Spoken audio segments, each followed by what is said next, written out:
Well, it's great to see everyone. I know it's the last week of the term, and it looks like there's a lot of students and faculty here, so I really appreciate that you're here. We're glad to have you at this lecture series put on by the Department of Economics.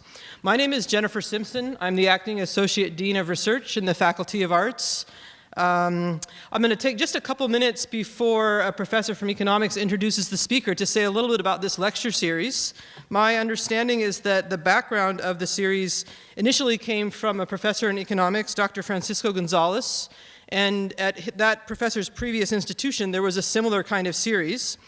The Department of Economics asked the Faculty of Arts for support, so there's some support from the Faculty of Arts for the speaker. And the objective, when this got set out and worked out, was to bring in a high-profile economics researcher to present on a topic of broad public importance. Another thing that happens when the speaker is here is he or she meets with faculty and students to discuss research.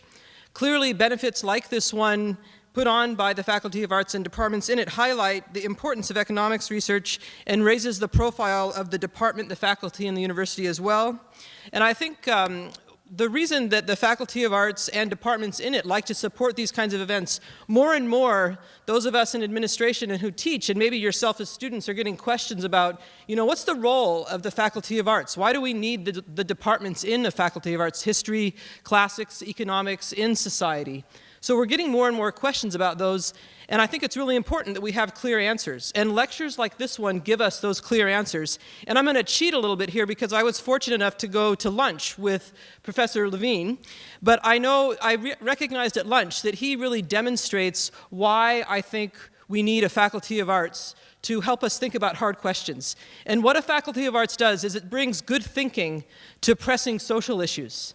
And you're going to hear more about the professor's area of research, the speaker's area of research, but I think in particular when we think about ideas and how they can apply to real life, what faculty, students, and faculties of arts can bring is complexity, passion, and insight to really important social questions and help all of us in different communities think well about those. So for those reasons, I'm very pleased that the Department of Economics and the Faculty of Arts can support this lecture. And with that, I'm going to invite Professor John Burbidge up to introduce the speaker. Thanks very much.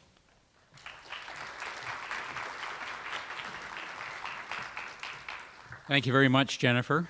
It's my great pleasure to welcome David Levine to the University of Waterloo. We met in Boston in the fall of 1980. David was a graduate student at MIT, and I was on my first sabbatical from McMaster. If you're here today, you've read the advertisements for this lecture and probably checked out David's website, which is truly outstanding. And there's no need for me to cover ground that you already know. Let me just say a couple of things you may not know. One of the most useful ideas in economics is David Ricardo's theory of comparative advantage. Countries should specialize in the production of goods in which they have a comparative advantage. The theory applies to most economists. Some do more research, others do more departmental admin. Some focus on macroeconomics topics, microeconomics topics, some more on econometrics.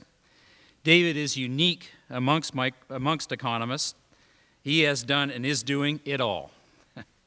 In the fall of 1980, David was the TA for Frank Fisher's grad econometrics class. I know this to be true because I sat in on one of his tutorials. I'm probably the only one in this room who can say that. He has been a department chair, served on committees that are critical to the progress in economics. He's been the editor of several leading journals, including the top journal in microeconomic theory and the top journal in macro. And all the while, he has continued to publish path-breaking research. Perhaps Ricardo's theory needs some tweaking. The second point I want to make is that most economists are like me, pretty regular people and a bit boring. David is at the other extreme. He is never happier than when he has proved something that everyone else thought could not possibly be true, or he's taken a strong position against conventional wisdom. Which brings us to today's talk. Coming to the Canadian home of intellectual property and presenting the case against patents is, choose whatever word you like, my word is gutsy. Please join me in welcoming David Levine.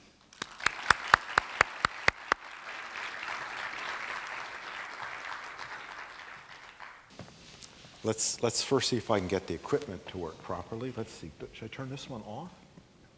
But do I even know? Is the sound working? That's question number one. Yes. Okay. Is the slides working? Question number two. That seems fine. All right, it's a great pleasure. Thank you, first of all, for the very nice introduction, John. As you gather, we've been friends for many, many years, and I'm very pleased to be here at Waterloo. I'm going to talk about work that Michele Boldrin and I have been doing together since the late 1990s. And at that point, it was certainly a very contrary opinion. And it's probably a very contrary opinion among many people today. But while it was quite controversial among economists when we started doing this work, it's very much less controversial among economists today. Now, whether that's our fault or not, I can't really say. But at least I can claim that we were advance for once of the wave. So I'm going to talk about patents. I'm going to start with a little story. It's a Canadian story. It's a story even about Waterloo University. So I'm going to talk about a company that was founded in 1984 by Mike Lazaridis, who was an engineering student here at Waterloo and a partner. And this company was originally called RIM, Research in Motion. Nowadays, it's actually called BlackBerry Limited, and of course, that's what it's known for, is for the BlackBerry. And you may or may not know about this, but back in 2006, RIM was sued by an American company which won a patent lawsuit and was paid by RIM $612 million. And what was the patent in question? The patent was the company, this American company, had a patent on the idea of using a wireless connection to send email. Now, that's a big advantage over that's a huge development, obviously, over using a wired connection to send email. Obviously, a great and brilliant development for which they deserve $612 million. Now, I should say, RIM is not innocent in this. So it's easy to feel bad, particularly, I suppose, if you're Canadian, about this Canadian company being sued by these nasty Americans over nothing but winning lots of money. But RIM actually started out its business by suing one of its competitors. So this is a less well-known lawsuit. In 2001, there was a competitor of RIM called Glenair Electronics. They were a pager maker. And they sued the pager maker, Glenair Electronics, over a patent held by RIM. And what was that patent? That was a patent to have a single mailbox to hold all your different email accounts. Again, one wouldn't think that this required, a PhD in electrical engineering in order to come up with such a concept. And I should say something else. Right? You might say, well, implementing a single mailbox would be a lot of work. Writing the computer code to do it, figuring out how to track the accounts and so forth. That's not what was patented. Right? When RIM wrote the programs that integrated the mailbox, they didn't use any concepts or ideas. When Glenair implemented it, they did not use any ideas from RIM in order to do the action. They didn't see the code. They didn't use the code. They didn't need to know about the code. There's lots of details that have to be worked out. They worked out the details on their own. No, it was the idea that was patent. Because the idea was patent, they were sued. There was actually eventually an out-of-court settlement, much to Glenair's disadvantage. The point I want to emphasize is there was big lawsuits. RIM was on both sides, both living by the sword and dying by the sword at different points. And that's actually turns out to be true of many different companies. And none of the patents involved anything that we would think of as being real innovation. Okay. So I came to Waterloo, and I understand that there's engineering is a big deal here at Waterloo. I don't know how many of the people in the audience are actually engineers or people who are planning maybe to make their fortunes by getting patents and pursuing patents. But I understand it's quite a popular thing to do, that people talk a lot about this idea. So I'm going to talk a little bit about getting rich with patents. And so there's different ways that you can get rich by patenting things. One way, which is actually a pretty popular way to get rich, is you can patent something pretty obvious, like doing email over wireless, or putting buttons on computer screens rather than on Coke machines. You can patent something pretty obvious, and you can wait around, and eventually somebody will make something useful using this idea. RIM will come along and make a lot of money with the BlackBerry, and then you can move in and sue them and get a share of their profits. That's a pretty well-proven technique. If you want to pursue that direction, My advice to you would not be to get a degree in engineering at all, but to get a degree in law, because the people that pursue this strategy successfully are not engineers, because it doesn't require any engineering to patent something obvious. They're lawyers. Why lawyers? Because what's important is to formulate the claims in a patent in such a way that the patent will be held valid and that you'll be able to claim the things that you want to claim when somebody does something useful. It's in the writing of the claims, and that's what lawyers are good at. So get a law degree if you want to go that route. Okay, there's other things you could do, and I think this is what a lot of people dream of doing. You could invent something really useful, and you could patent it, and then you can kind of sit around and, eventually some big company will come to you. You got the better mousetrap, they'll buy the better mousetrap, and you'll get rich when they buy you out. I know people who invent all kinds of crazy things in hopes that this will happen. I'm sure lots of people invent really useful things in hopes that this will happen. So here's a question. If you have ever heard of Philo Farnsworth, raise your hand. So we got one hand over here. So what did Philo Farnsworth invent and patent? The television. Okay. Now, did Philo Farnsworth become rich because that was a great invention, right? I don't mean he invented it in the sense he filed a patent and had a bunch of claims about what the television did. He built a television that worked. Okay? He had actually invented the television, right? Did he die a rich man? No, he died in obscurity. Most people in this room never heard of the guy. Why is that? Okay? Why is that? Because RCA, they followed him. They took his television. They made it a commercial success. He sued them. They had lots of expensive lawyers. He sued them some more. They had even more expensive lawyers. This went on for 20 or 25 years, right? At the end, I think eventually he got a bit of money from them. But, this is how you want to spend your life. So the problem, of course, with patents is they don't actually protect the people that are supposed to be protected anyway, right? And there's millions of stories like this. Okay, now there's other ways that you could make money. If you have a really good idea, you could be like Philo Farnsworth. You could patent the idea and sit around and hope that RCA will give you some money, and if not, you could sue them. It doesn't work very well. Okay, or you could have a good idea and you could build a business of your own around it. Now that actually is a pretty good idea. People make a lot of money that way. So you ask, how did Lazarus get rich? Was it by suing Glen Air Electronics? No. Right? It was by building BlackBerry, a big successful company. How did Fragan is his partner in BlackBerry? How did Zuckerberg get rich? How did Bill Gates get rich? Okay, these guys didn't get rich by having good ideas, patenting them, and waiting around for something to happen. They built successful businesses. In the case of Zuckerberg, do you suppose his fortune was really built on the back of patents? Right? No, he had a good idea. He implemented it well. He was early in the market. He built a huge audience for his product. Okay? Now, something else I would say, if there's anybody in this room actively contemplating building a business, so as you'll gather as we go through this lecture, I'm not a great fan of the patent system.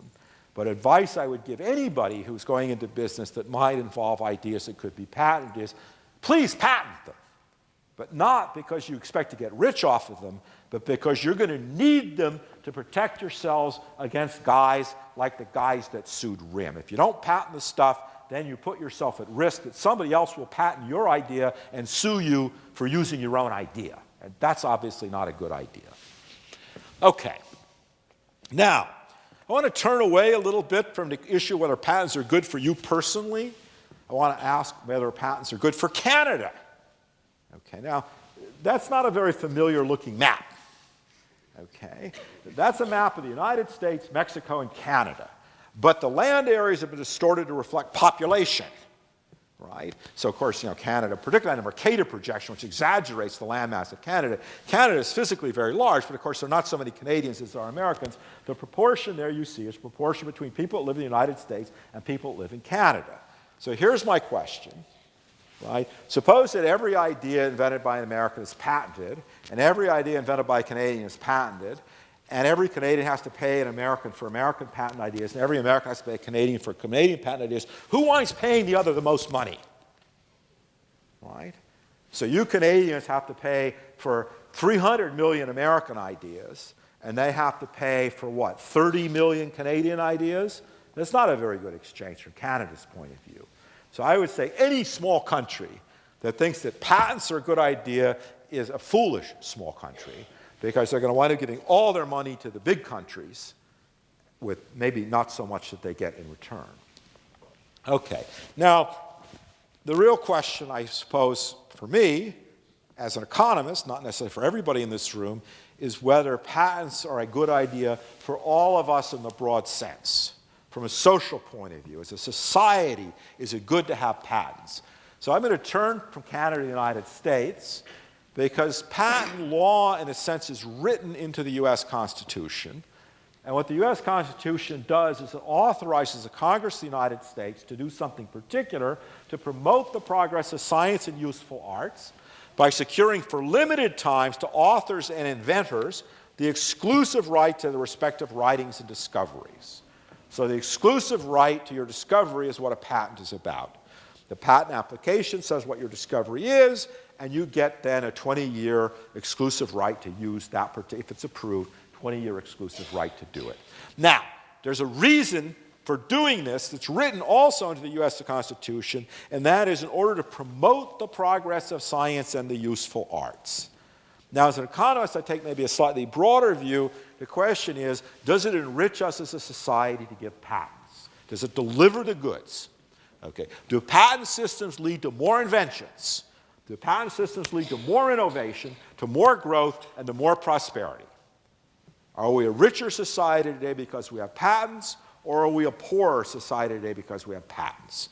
That's the social question. That's the question I particularly want to talk about. So, people talk about patents, but they often use the term intellectual property. Intellectual property is actually a relatively recent term. In the last 20 years, it's really come to be used widely. And the reason for that, I suspect, is because at one time the idea of property was a disreputable one.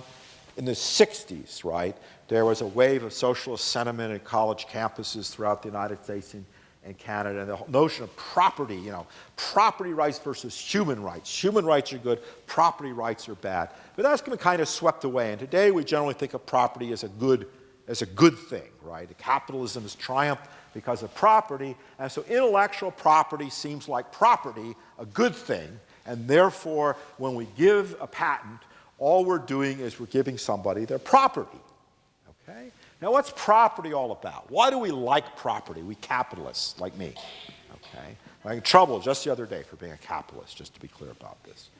I was accused by a famous New York Times columnist of being a capitalist. Okay, it's true. The accusation is perfectly true. So why do I like property? So let's take a farm. Okay, so a farm is my property. What does it mean? It means I have the exclusive right to use my farm. So I invest in my farm.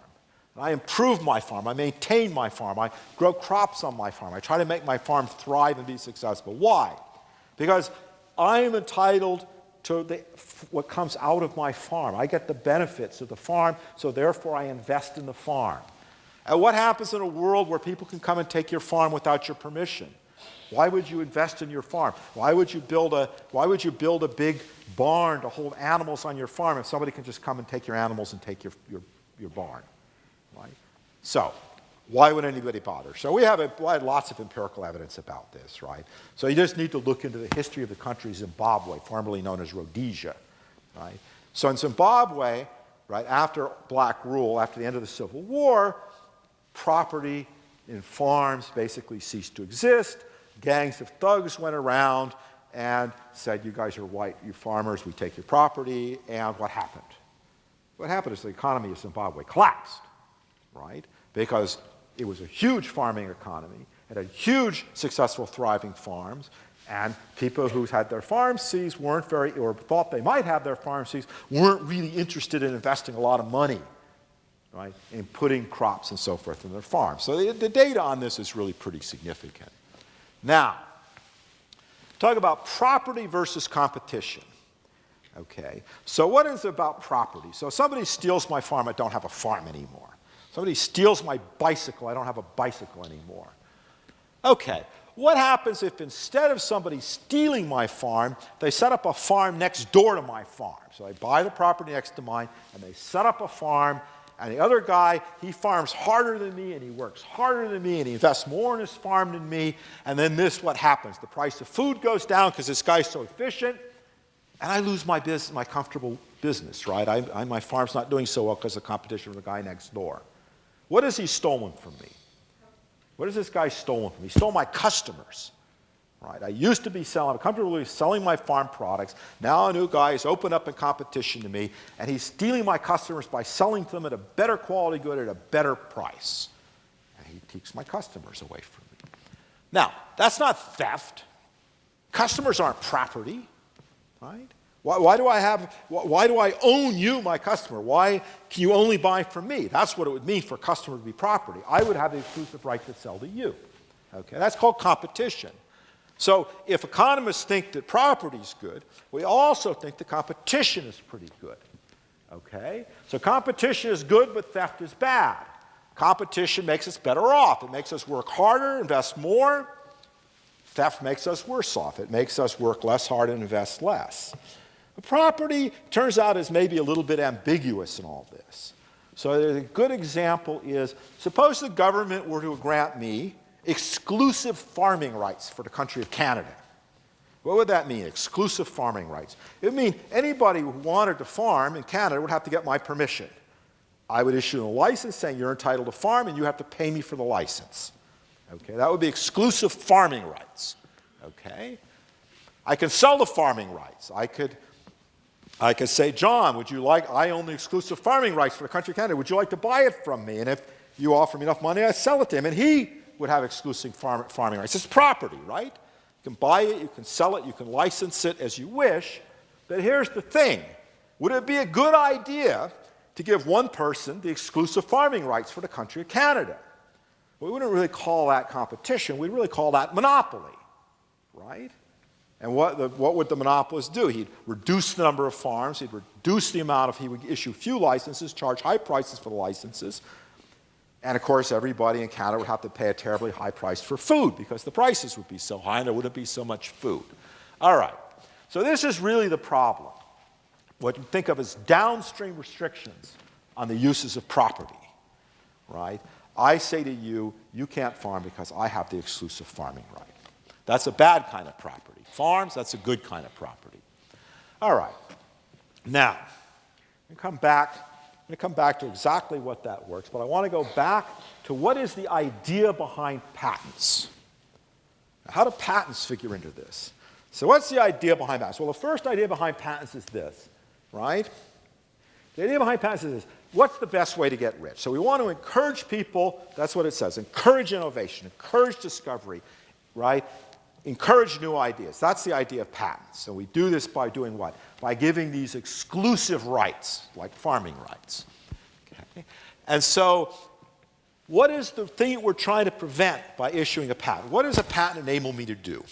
It enables me to avoid competition, right? If I patent, then you, my rival, aren't allowed to compete with me. Or you can maybe use a different idea or a different patentable idea, but you cannot compete with me using the same. If I patent at one click, as Amazon did, then nobody can compete with my online store by using one click because I hold the patent. Okay? So why does this give me a big incentive from Amazon, right, to innovate? Okay? Because what is my apparent fear as Amazon? My apparent fear as Amazon is that there's all these rivals that are going to steal my idea and take advantage of my idea to get ahead of me. And so the basic idea in patents is this, is that the best way to get rich is to let the other guy go first, spend all his effort inventing the idea, build his market and prove that his idea works, and then try desperately to catch up. That's the idea behind patents, that the way to get rich is to be the follower, right? Because we have to protect the leader from the follower.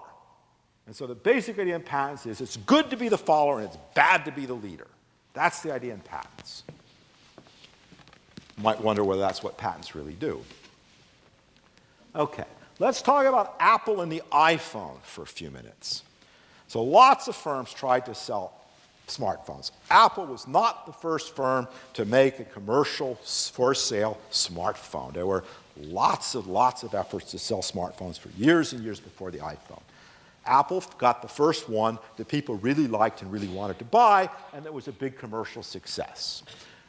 iPhone was released on June 29, 2007. The first competing smartphone that had a somewhat similar idea was the Android smartphone, was the HTC Dream. That was released a bit over a year later. So this is the leader and the follower. Okay? Now, the follower did what? By the time the follower sold their first phone, 5 million iPhones had already been sold.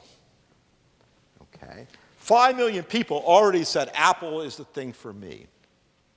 During the next year, after HTC entered the market, did they steal the market from the iPhone with their imitative product? No, over the next year, Apple iPhone sales went from 5 million to 25 million.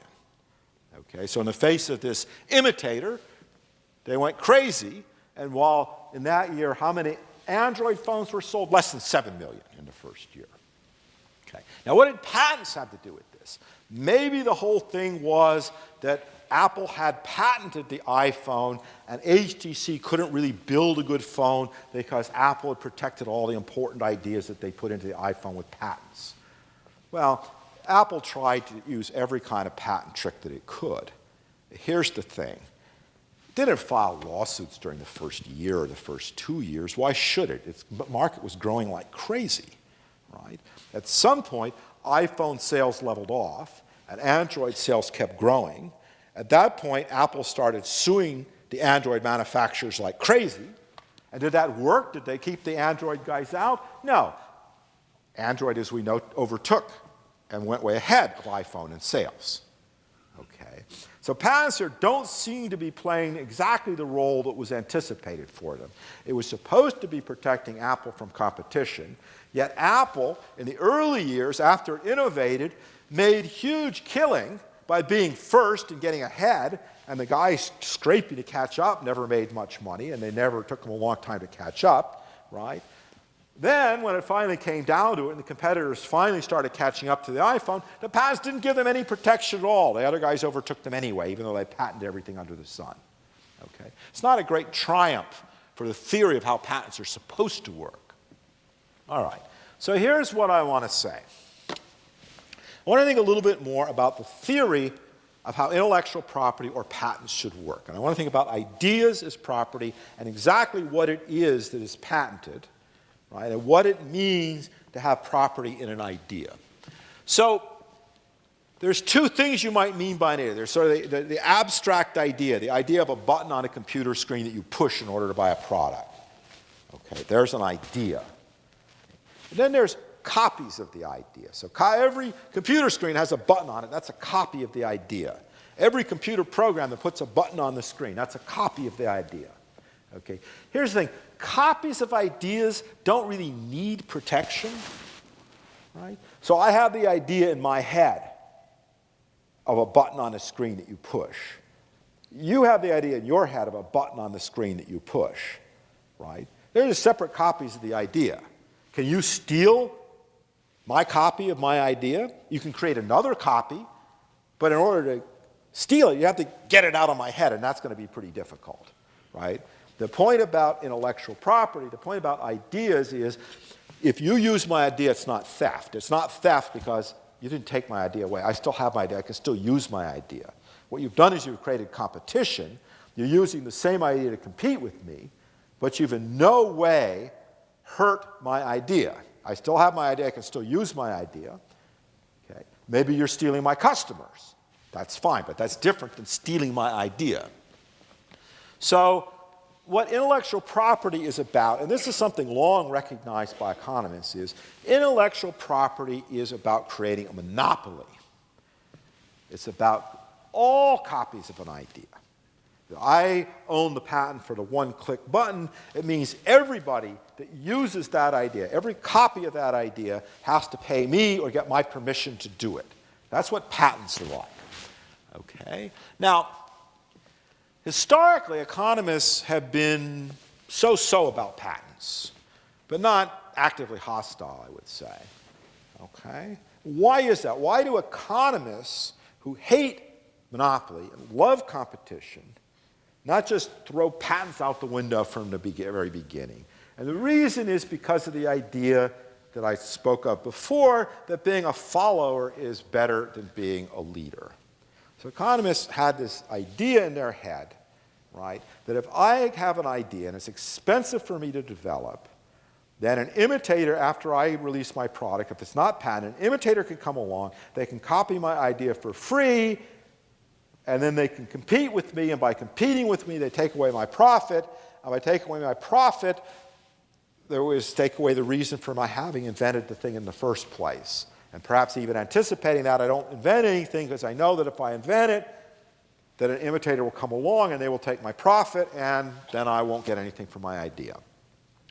So economists kind of view patents as kind of a messy second best thing that you could do. It's not as good as competition, but it's better than not having any ideas at all.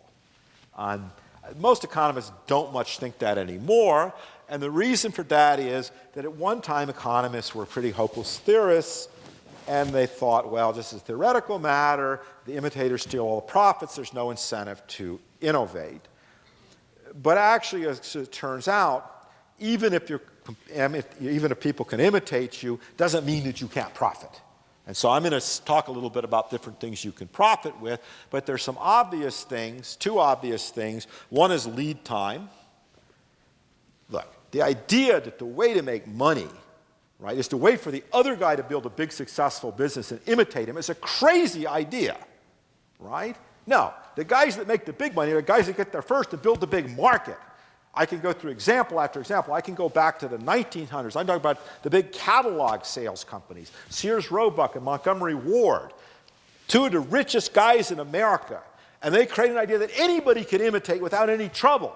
And so why did those two guys that went first make all the money and everybody that tried to do catalog sales after that making money? Because by then they built the market.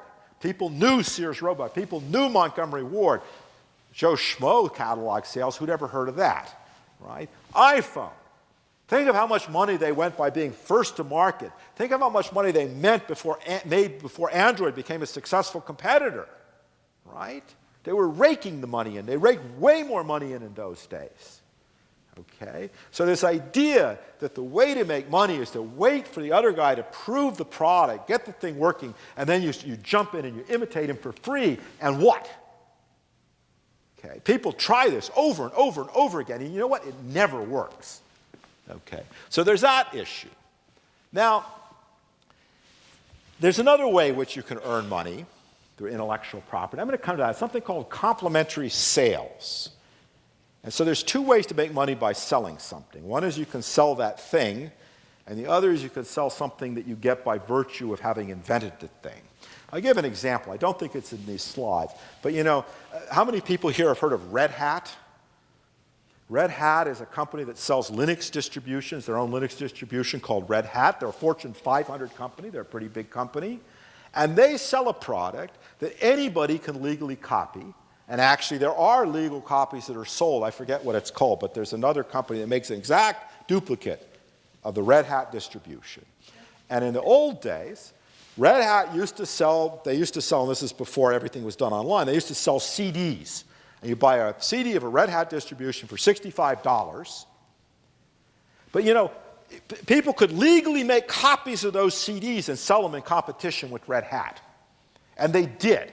And there was another company specialized in selling Red Hat CDs for $5 rather than $50. I don't even remember the name of the company that did that, and you never would have heard of it if I told you the name. Because they didn't sell nearly as many $5 copies as Red Hat sold $50 copies. Why would that possibly make sense? Why would you buy a product for $50 when you get exactly the same product for $5? So here's a simple question I ask you. You all use computer software. Have you ever known it to work properly? Ever? Probably not. So here's my question for you. You buy some computer software and it doesn't work.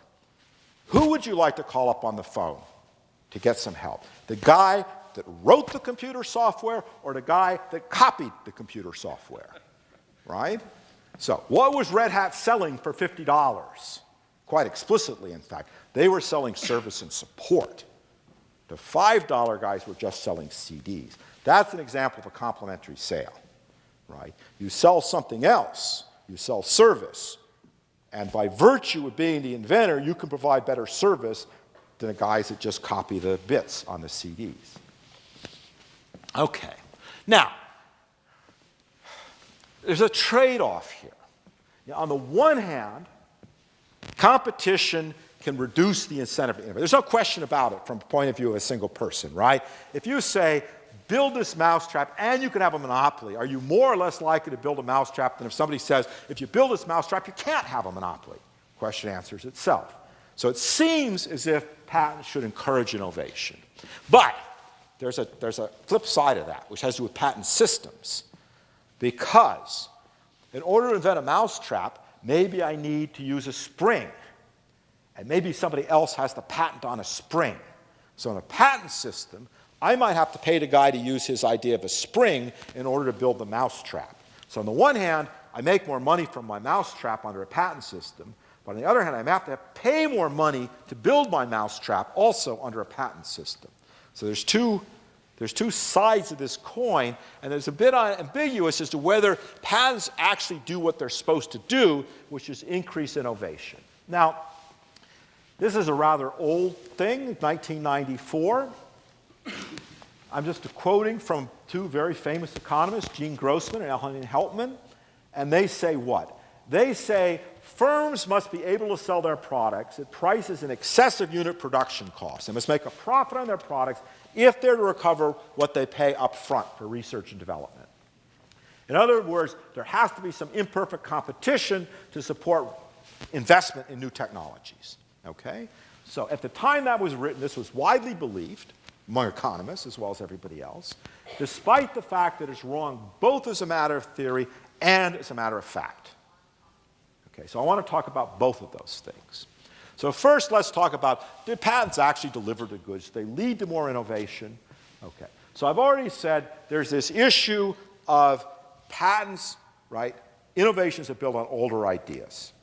So there's this idea due to Susan Scotchmer, of standing on the shoulders of people that went before you.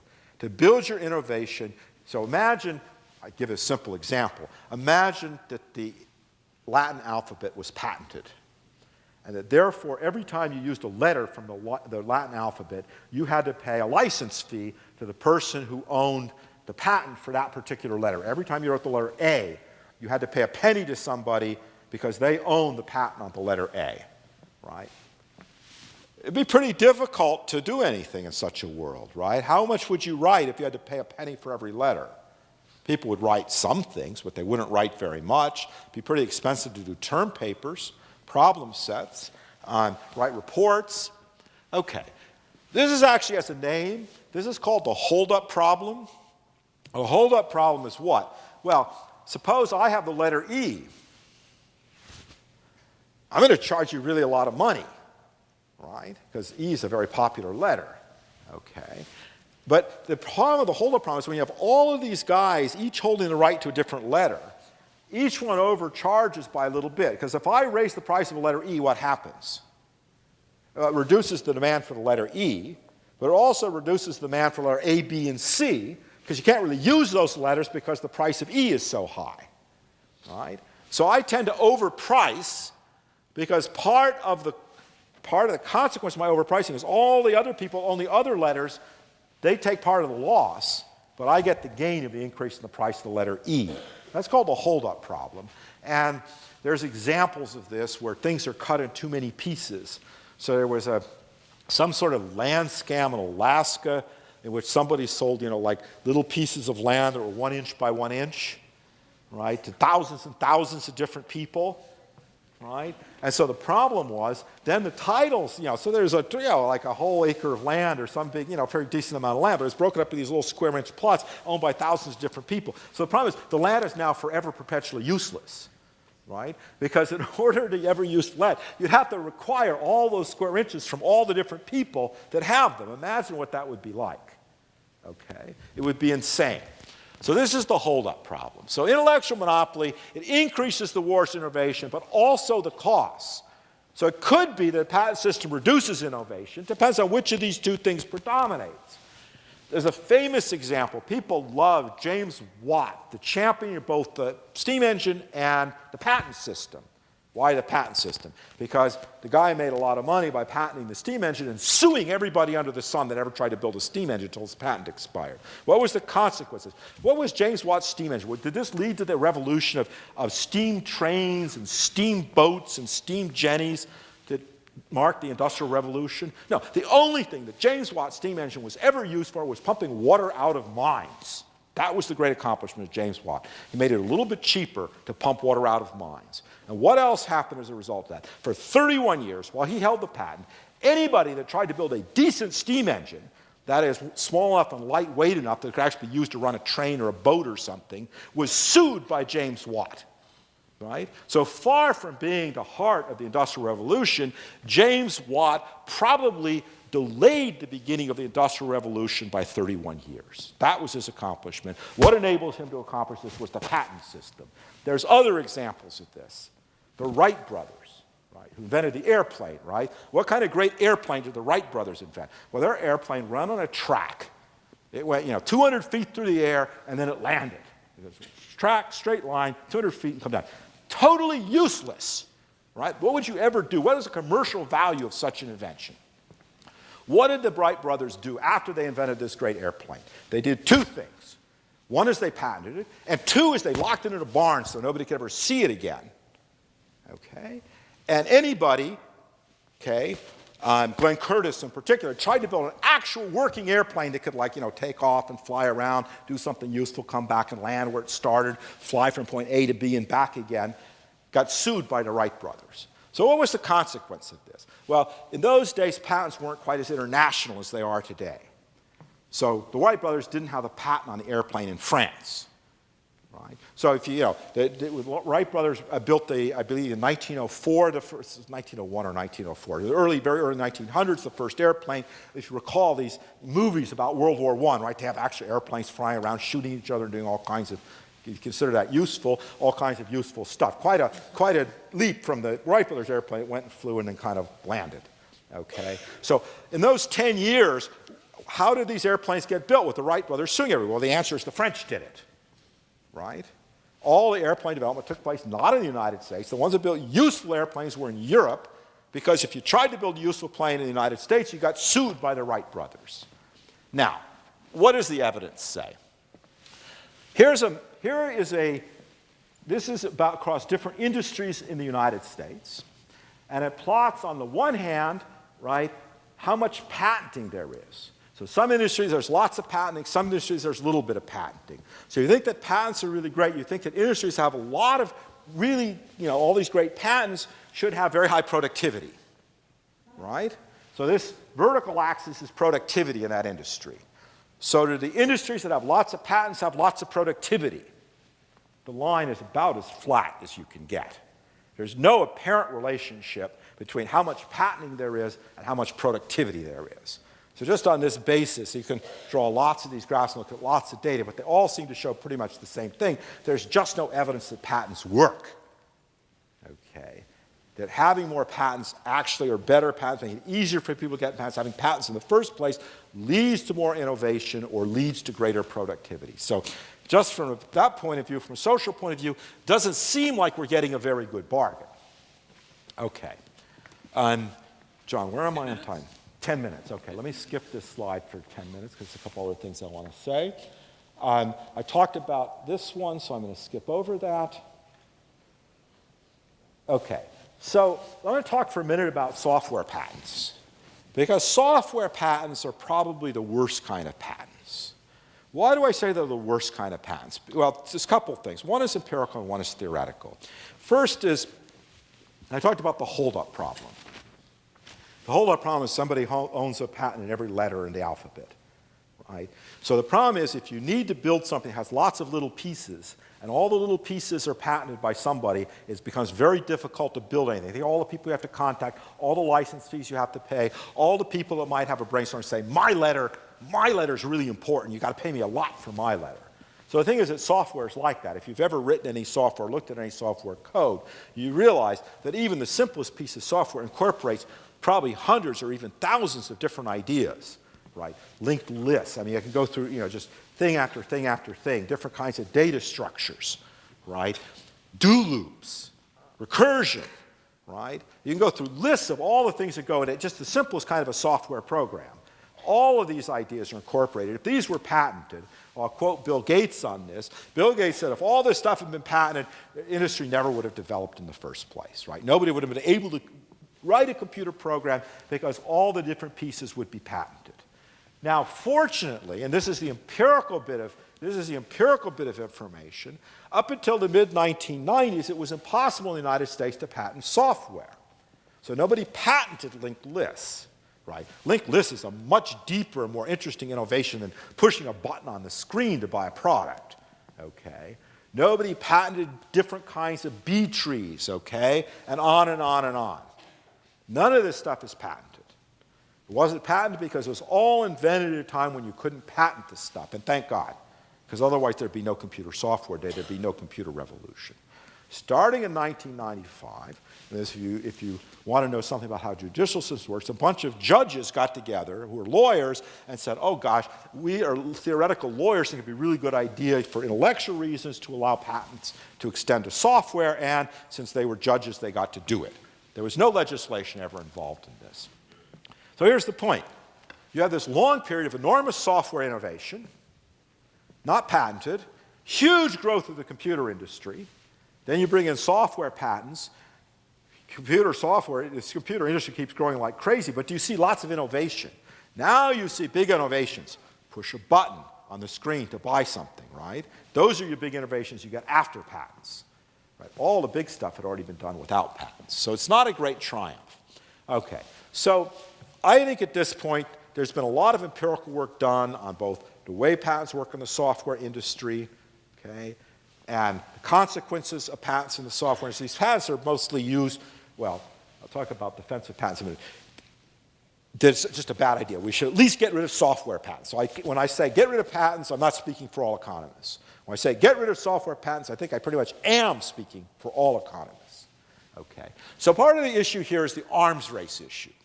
So it turns out that the vast bulk of patents, according to the people that file the patents, are useless and involve no innovation. That's not something I said. That's something R&D managers say, okay? People that presumably know something about it. Now, why do these companies build these huge patent portfolios? Because they want to sue people? They want to protect their innovations? No, of course not. It's useless from that point of view. To protect themselves from lawsuits, right? So if your rival, why didn't Apple sue Microsoft over entering the phone market? Why didn't Microsoft sue Apple over entering the phone market? Why did they both sue Google? Because Apple and Microsoft had mounds of patents a million miles high, and if one guy sued the other guy would pull 40 pockets out of his patent and suit him back. Right? Google was new to the race. They had no big stack of patents, so they could be sued, and they were sued by both Microsoft and by Apple in the phone market. Okay, that's the arms race. Mutually assured destruction. We all have our piles of patents. Anybody tries. So we don't use the patents. We build whatever we want. We don't worry about what the other guy has patented. There's nothing really useful in there anyway. Nobody sues each other because I think ideas were stolen. We just go along our business as if there was no patents, and the balance of power is maintained by the stacks of patents. That doesn't sound so bad. I mean, people are doing their innovating. The patents aren't really obstructing anything, but there's a problem with this. Okay? I mean, the actual filing of the patents is pretty cheap, but the problem with this is it creates what economists call barrier to entry. Think about you being the new kid on the block, and Microsoft and Apple hold all the patents in the world, and you want to build a telephone. Forget it, right? They have all the patents. Whatever you do, you're going to violate one of their patents for sure, and then if you build something successful, they're going to sue. That's exactly what happened to Google. Now, luckily for Google, and probably luckily for the rest of us, Google's pretty rich, so they could pay lawyers, they pay a tax. I forget what it is. I think 10% of the price of every Android phone, the money goes to Microsoft. You know that, right? Microsoft, who did nothing useful in the Android phone, actually collects, for doing nothing, a significant amount of money because they have a big stack of patents. That's what patents are really all about. How good are Microsoft's patents? Can Microsoft use its great ideas to build a phone that anybody wants to buy? Not as far as I can tell. Right? I mean, there are a few people that buy these phones, but okay. Now, if software patents are one extreme, so that's the easiest case, get rid of software patents. The one that people have the most trouble with are pharmaceutical patents. Okay, so I want to say a word about pharmaceutical patents because there the picture is a little bit more complicated. The first thing is that the cost of pharmaceutical patents is vastly higher than for software patents. Why? Because drugs that are under patent command fabulously high prices. Okay? Such high prices, so millions of people died of AIDS in Africa because of patents. That's not an exaggeration. Why? Because pharmaceutical companies that had drugs that could be produced at very low cost would not sell them at low cost in Africa because they're worried if they sold them at low cost in Africa, people would buy them in Africa at low price, ship them back to the United States, and sell them in competition with the same drugs they're selling at very high prices in the United States. So they refused to sell them to Africa, or they insisted on selling to Africa at prices that nobody in Africa could possibly afford. And there's no question that large numbers of people died because of this. So as a social problem, that's pretty extreme. Now, the other side of the coin is that in pharmaceuticals, people think that imitation is quick and easy. The reason they think this is because when a drug comes off of patent, okay, particularly a successful drug, the imitators, the generic manufacturers, are there the next day selling the same product. So it seems as if I go to market with my brilliant new drug that I spent a lot of money to develop, and the imitators will be there right away. The problem with that is that's not the right comparison, because by the time the drug comes off a patent, the imitators have a lot of time to catch up and be ready to enter the market. So India did not used to have pharmaceutical patents until very recently. So we might ask the question, and India has a thriving pharmaceutical industry, by the way. They have a ton of manufacturers, and some of them are really good. Okay, you think of India as some third-rate country that can't do pharmaceuticals, you'd just be wrong. Okay, and they have some great scientists down there doing this stuff. Okay, so in India, how long did it take before the competitors entered the market after a drug was introduced in the United States? Okay, how long did it take? They didn't face any patent issue. They could imitate the day that it was released. They could copy it and imitate it. How long did it actually take? The answer is it took about 5 years after the product was marketed in the United States before the generic product could be marketed in India. So you don't think of it this way, but there are, there's lots of reasons why this is true. But of course, first thing is, you want to make sure the drug actually is successful. You need to actually figure out how to manufacture it. There's a whole bunch of things that actually do take time, even though people imagine that it doesn't take time. So the actual effect of monopoly on a pharmaceutical product is actually about 10 years. This has to do with a complicated way with the way that patents work. So it appears that the benefit of patents is they get a 10-year monopoly instead of a 5-year monopoly. That doesn't sound so amazing as all that. That we've got to have the patent system to save the pharmaceutical industry, because if we got rid of patents, the length of patent protection would be reduced from 10 years to 5 years. It doesn't sound so dramatic as all that. Now, I want to say one other thing about this. The pharmaceutical industry is tangled in an insane web of regulations. What the private sector pays for mostly in the development of pharmaceuticals are what are called stage 3 clinical testing. And you think that's to prove that the drug is safe? You'd be wrong. That's stage 2 clinical testing, which is actually relatively inexpensive and isn't necessarily done by the pharmaceutical companies. Now, the big cost is stage 3 testing, and that's to prove it works better than alternatives. Okay? So that's why we have to have patents. That's why people in Africa have to die, because the only way that the government can figure out to get people to prove that the drug works effectively, that it works better than alternatives, is to require private companies to spend huge amounts of money doing testing that they lie about through their teeth, because obviously they want to show that the thing works. That's our great system. Okay. Now, I'm not saying that this is caused by patents, but I'm saying if that's our justification for patents in the pharmaceutical industry, is we've created this insane system of testing where the people who have a direct financial stake in it spend huge amounts of money to do testing, which for the most part is unnecessary. Maybe we should rethink the earlier parts. I was at the RAND Corporation some years ago talking to some health economists, and I talked about getting rid of patents in pharmaceuticals, and they looked at me like I'm crazy. And I said, but you understand, of course, we should also get rid of the stage 3 clinical trial requirement of the FDA. And they looked at me and they started to cheer. And they said, yeah, we've got to get rid of that. That's horrible. We really want to get rid of it. Just obstructs the introduction of good new drugs. These are guys that spend all their time studying this stuff. I said, yeah, of course we get rid of that. Then we can get rid of patents too. But, of course, if we get rid of one without the other, we could be in a lot of trouble. Okay, so it's just getting rid of things isn't necessarily a cure to everything under the sun. All right, so I'm going to wind up now. I used to talk about venture capitalists that I knew and what they thought about patents, because everybody thinks that venture capitalists really like new startups to show them a big sheaf of patents to prove how great they are. Now, they like to see some patents because they like to know that they're protected and are getting a bit of a pile of patents, but actually they don't give a damn about patents. Here's what one particular guy thinks about patents. So let's just read this to you. So when I first started out with my first company, I thought patents were a good thing and I worked hard to obtain them. Too often these days, they serve merely to stifle progress, entrench the positions of giant corporations, and enrich those in the legal possession.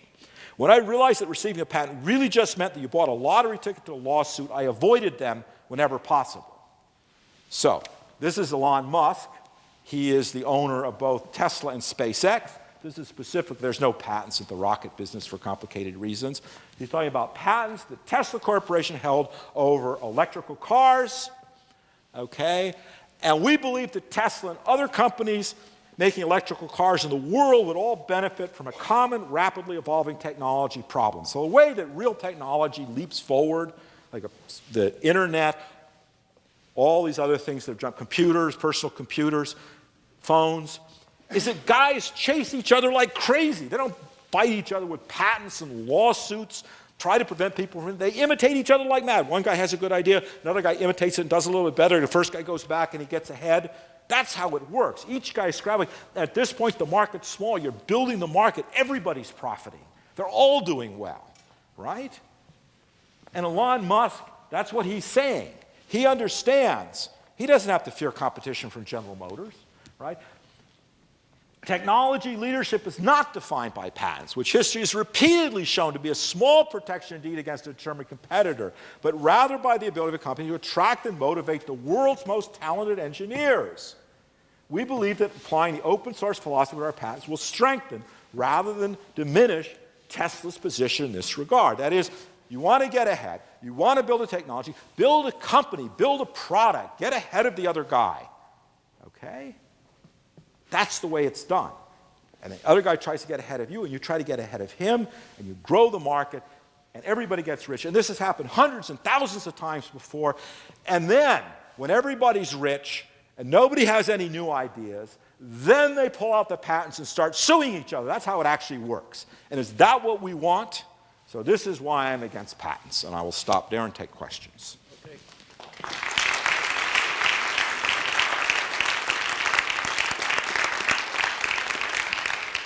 Can I answer your questions? Yeah, please.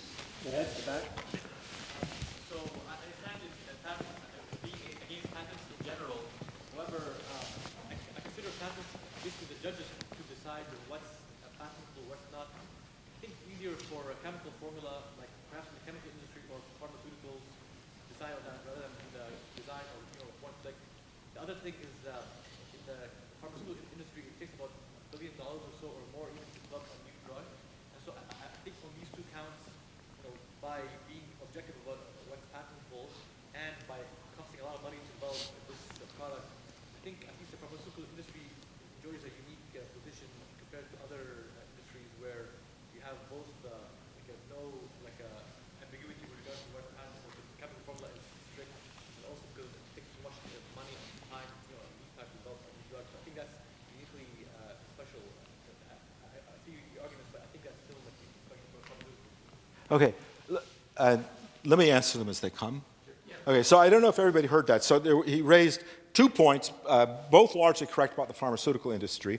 One is that patents have an objective nature in pharmaceuticals that they don't have, for example, for software patents. That is, a chemical formula, which is what is usually patented, is pretty much a unique identifier. It's pretty objective to say this is a new chemical formula. The other thing is that it's quite expensive. He referred to about $1 billion. The estimates, they're very secretive about the cost of these things, but the estimates range on that. So $1 billion is accounting for the cost of failures, which you should do. So you have to understand that you test these drugs, you develop these drugs, and sometimes you don't sell them because they're no good. So any correct calculation of the cost of developing, bringing a drug to market has to include not just the cost of bringing this drug to market, but the cost of all the others that you failed to bring to market right, before you were able to get the successful one. So the basic number of $1 billion is roughly what people say. What's that? Well, what matters in the end is the present value of the money, not the time. I mean, time is money in some sense, so the $1 billion does account correctly for the time. So it's not like time is a separate cost from the $1 billion. But that's a pretty good, as far as we can tell, it's a pretty good ballpark figure. Here's the thing I want to say. I want to say two things about this. I agree with that, and I would say on that side, on the patent system working side, ignoring the human cost side, the case for patents is stronger. Agree with that. Okay, but I would say two things. I would say two things that would mitigate the things that you say. One of which I'll just reiterate sort of what I already said. So of that $1 billion, I would say probably about $750 million, about 3/4 of that is actually spent for the stage 3 clinical trials. That is the big component of what that $1 billion is. On that order, right? Definitely more than half. Probably not as much as 80 or 90%. It's hard to tell because we don't know exactly how the cost breaks. But the big cost are the stage 3 clinical trials. That's number one. The other one has to do with the objective nature of the, so the problem, maybe I should say my big problem I have with the patent system. The big problem I have with the patent system isn't that you can't occasionally make a good case that for some particular situation a patent might be a good idea. I don't think it's the case. I think it's surely the case that there's some patents that if we could issue just the right patents should be issued. The problem is really one of how do we design a system? Can we really design a system that prevents the bad patents and only gets the good patents? I think the evidence is overwhelmingly no. So you think we have to suffer through not having the good patents in order to get rid of the vast number of bad patents. I think the only safe thing is basically have a constitutional amendment, as Switzerland once did, that says you just can't have patents. And the reason for that is the lobbying that goes on. And that has had a devastating effect in pharmaceuticals. Because gradually the lawyers have pushed back. You think it's just a chemical formula. No, they patent about 5 different things nowadays. And then they get extensions for changing the packaging, right? No. If you actually look at how patenting and exclusive rights work now in pharmaceuticals, it's no longer the case. You simply get a chemical compound, you get a patent for it, you get your 20 years, and that's that. It's just not true. Okay. Every time something comes off a patent, the lawyers start trying to figure out some reason or other why it should remain on patent for another couple of years. Right. Obviously, it's not a selling drug. They don't do that. But for all the big blockbuster drugs, they invest huge time and effort into extending the level of patent. So I partially agree with you, but I don't 100% agree with you. You want to call him, John? First of all, thank you so much, Professor, for coming and talking to us about this topic. I myself I'm researching about this topic regarding software patents, and I completely agree with the fact that it disturbs innovation in general and it hinders that. I just have a couple of questions based on this. Johnny Ives in an interview talked about the iPhone in the sense that they release a product and a year later someone seems to copy that, and he wants more security in terms of that. So I was researching as to what sort of system, should there be a system, if not patents, like a copyright? Because software is something that can be copyrighted as well, such that, and the difference that I found was with patents, if I copy a patent, if I infringe a patent by mistake, I can get sued, but not in the case of a copyright. So what is your view on that? So copyright's a very different creature. I'm not no enthusiasm for copyrights either, but for reasons rather different in many respects than that of patents. So you're quite correct. So copyright doesn't pose the problem, the direct problem in innovation that patents do, because you can't, you have to copy, you copyright a specific piece of software. There's nothing then to prevent me from writing some different piece of software that does the same thing. So obviously that's a much better situation. I don't really have time to go into the issue of copyrights here. That would be another lecture. I would refer you to, the people that have done the best and the most work, 2 economists that have done the best and the most work on software patents. They wrote, I forget the title of the book, but Jim Besson and Murr, okay, Boston College, Boston University, right, have a very good book on software patents. They've written a lot about it. They've gathered a lot of data. And that would be a very good resource to look at to see what, they've done a lot more on it than I have. I would defer to them as the experts. I would read what they have to say to learn more about software patents. And just one question that I had is, how do you see if, there's change coming around, just in 2014, the Supreme Court passed a number of laws that sort of, got rid of tons and tons of patents that were before. the system, if so, falling apart, the notion of software patents? For example, you have Google's paper-ranking system, and Yeah. so how do you see change coming into if there is like just abolish patents altogether, or? Well, okay, it differs from industry to industry. So I would not advocate simply abolishing patents in the pharmaceutical industry. I think that would actually be total madness, right? There would have to be to get rid of patents in the pharmaceutical industry would require a lot of other things to happen in parallel. It would need to be done gradually and so forth and so on. In software, I don't think it's a big deal. Yeah, so fine, the page rank system wouldn't be patent anymore. Who gives a damn? Yeah, these guys are fighting. Look, here's the thing you have to understand. This might be $1 billion business, right? Maybe through some kind of crazy patent stuff you could make an extra million out of the billion.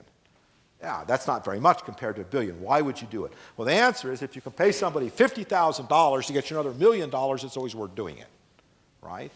But they're fighting over peanuts, and the estimates over the cases where they fight over peanuts are ridiculous. So there was an estimate over patenting of a particular drug in India by a U.S. company, how much money the American company would make from the patent and how much it would cost the Indians.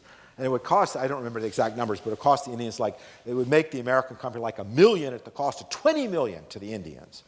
As far as software patents go, I just don't see any problem. There's no real businesses built around software patents. IBM would be really unhappy. Microsoft would really be unhappy. But you know what?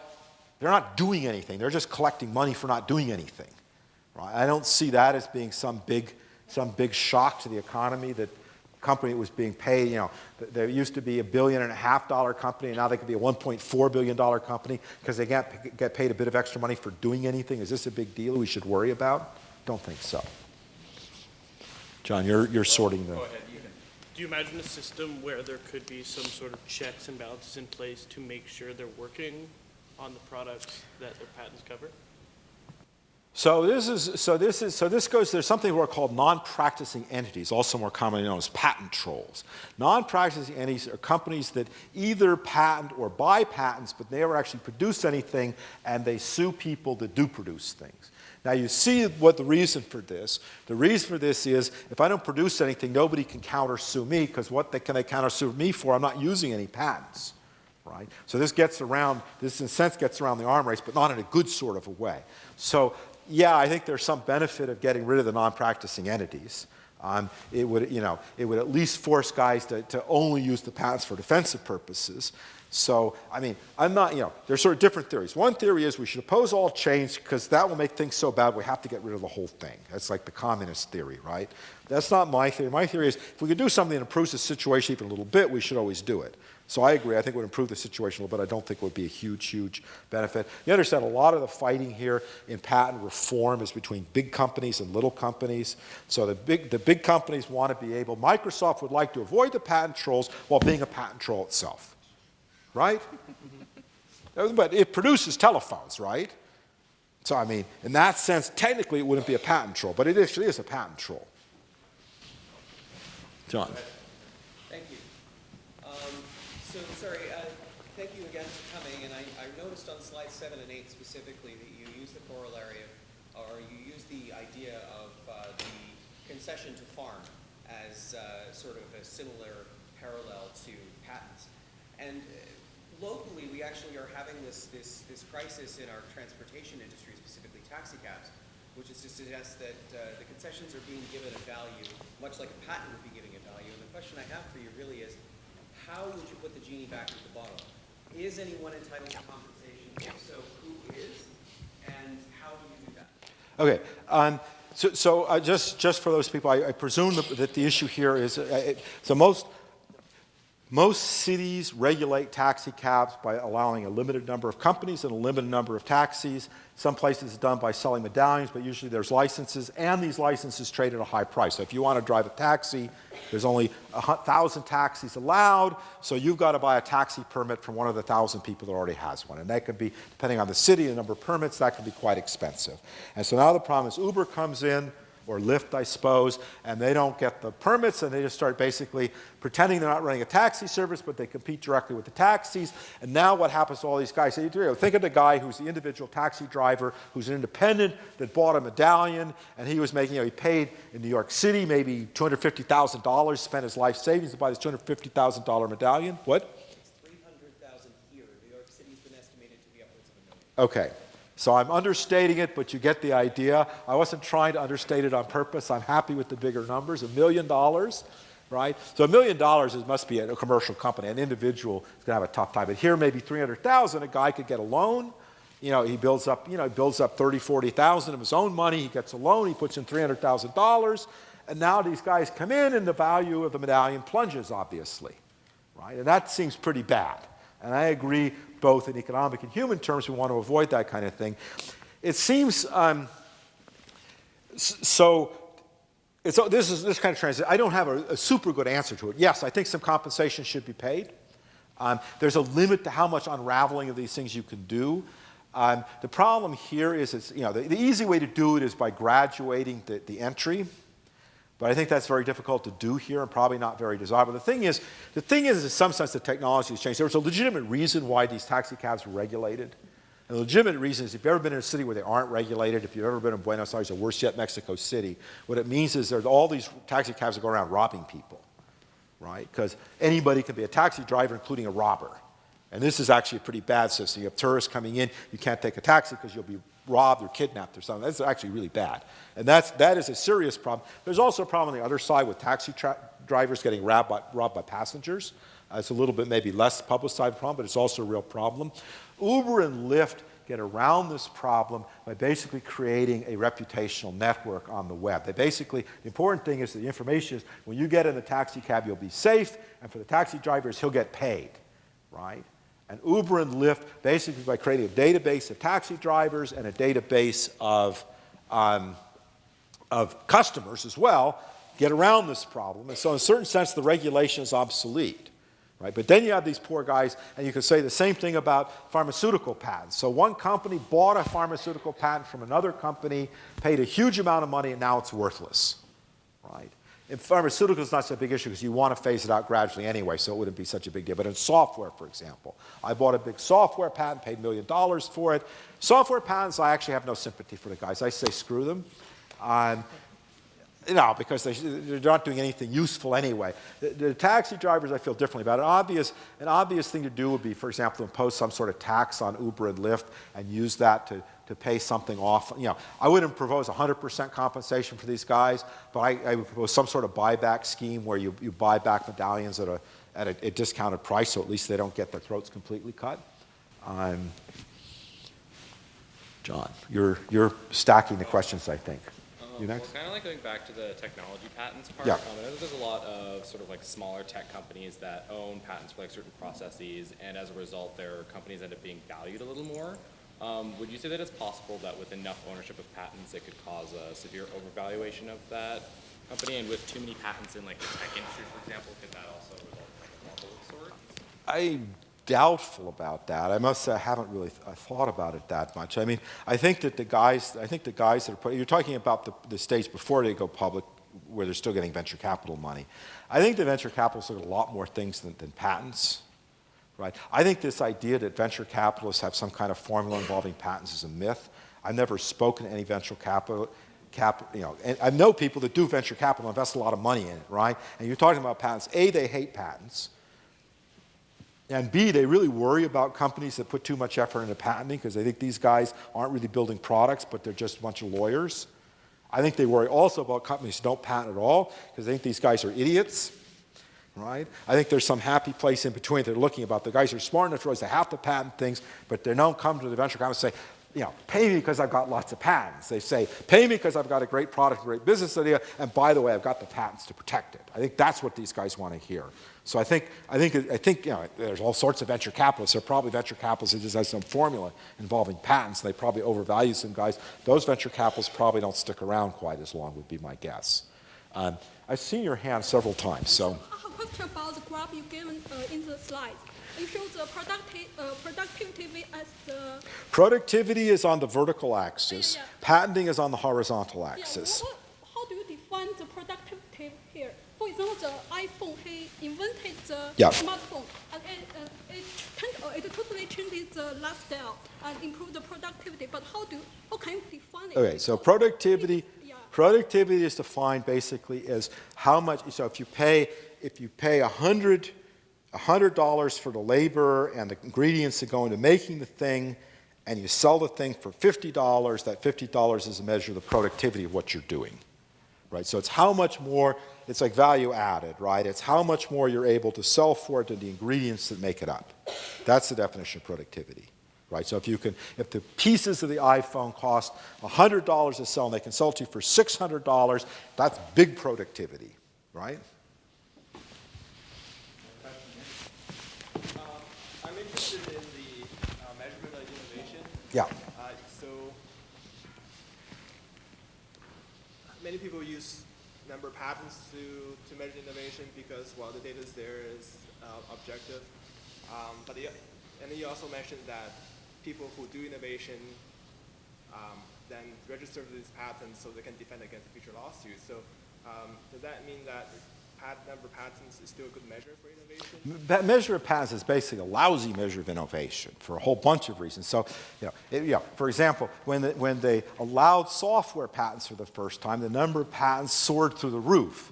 Obviously, the amount of innovation didn't change at all, right? So changes in patent laws can obviously have a big effect on the number of patents that are issued. If you make it harder to get a patent, so only good patents are submitted, the amount of innovation didn't change, but the number of patents will. So there's two different things. So it's actually difficult. So there's different things you like. You look at R&D expenditure instead of patents, but that's input rather than output. Maybe they're spending a lot of money on R&D and they're not getting anything for it.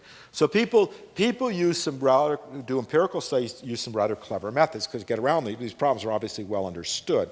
I'll give you two different methods that have been used. One method was for doing international comparisons. And so what Lerner did was in comparing patent systems across different countries, is he didn't look at patenting in that country, he looked at patenting in England. So he measured innovation in India by how many patents were filed in England by Indian inventors, and patents in Mexico by how many patents in England were filed by Mexican inventors. There's a couple of reasons. One is because the law never really changed during a long period of time in England, so there wasn't big variations in patent in England because of that. But the other thing is it gets around, so you see why this is a better measure of innovation, right? Because you're only filing a patent in England if you really actually have an innovation, right? I mean, it wouldn't be much point in filing a patent in England if you're in Mexican in hopes that you're going to hold up some English company as a patent troll or something like that. So it is closer to a measure of innovation. Another thing that was done by a historical researcher, I'm blanking at the moment on her name, but at any rate, she looked at data in the 19th century, and she got a completely independent measure of innovation by looking at prizes given in World's Fairs. They had these innovation competitions, and she looked at who got the prizes. So she can compare countries with patent systems, countries without patent systems, and see whether the countries, sort of per person in the country, whether Switzerland, which didn't have patents, won more or fewer prizes than the UK, which did have patents. As it turned out, it was pretty much a wash. They're pretty much the same. Okay, one more question. Here, I guess you. Go ahead. You. This might be a little off topic, but you used the farming example to show how people might be unmotivated to create product and innovate. I was curious on what your take on piracy and how it's impacted. On piracy. Yeah, so the problem is this is a copyright question. I specifically tried to speak to patents. I mean, there's some similarities. So let's talk about, if we're going to talk about piracy, we should talk about whether it really hurts, how much does it hurt the people that do the creation, right? And does it reduce, so here's a question. I'll say something very simple, a piece of empirical evidence. So the industry of all the different artistic industries has been the most hit by piracy is the industry that produces pornographic films. Okay? Because it's a socially frowned on enterprise for the most part, so it's tough for them to go into court and make copyright claims. That's less true today than it was 15, 20 years ago. So when the internet came in and people started giving away cheap copies of porno films on the internet, my question is, did that reduce the quantity and quality of pornography that was produced? So I'll just leave you guys to investigate that. That's probably a good question. I'm going to call on Doug Pierce, the Dean of Arts, to thank David. Thanks. I've never been asked to follow pornography, so I'm a little bit rattled right now, though I have written on venereal disease, but that's another issue altogether. Thank you, David. That was a spectacular talk. I always enter with a certain degree of trepidation. Economics 201, we didn't have 101 in those days, was a course that I struggled through back with my green-bound copy of Lipsy, Sparks, and Steiner, or whatever the heck that book was. And so I always a little bit worried that I'm going to see a lot of graphs and I have to try to remember where they went. We didn't get that. Instead, we got a talk which I think is distinguished both by its clear thinking and its clear speaking. It was lively, energetic, punchy. There's certain sectors of this campus I really wish were here to hear it. And I'm certainly going to enjoy sharing that at Dean's Council and seeing what kind of trouble I can get in. And again, I had the great pleasure of being at lunch today with David and knowing the ordeal by which he got here today makes me appreciate his presentation even more. So thanks you so much, and thank you everybody and for the department for organizing such a great event.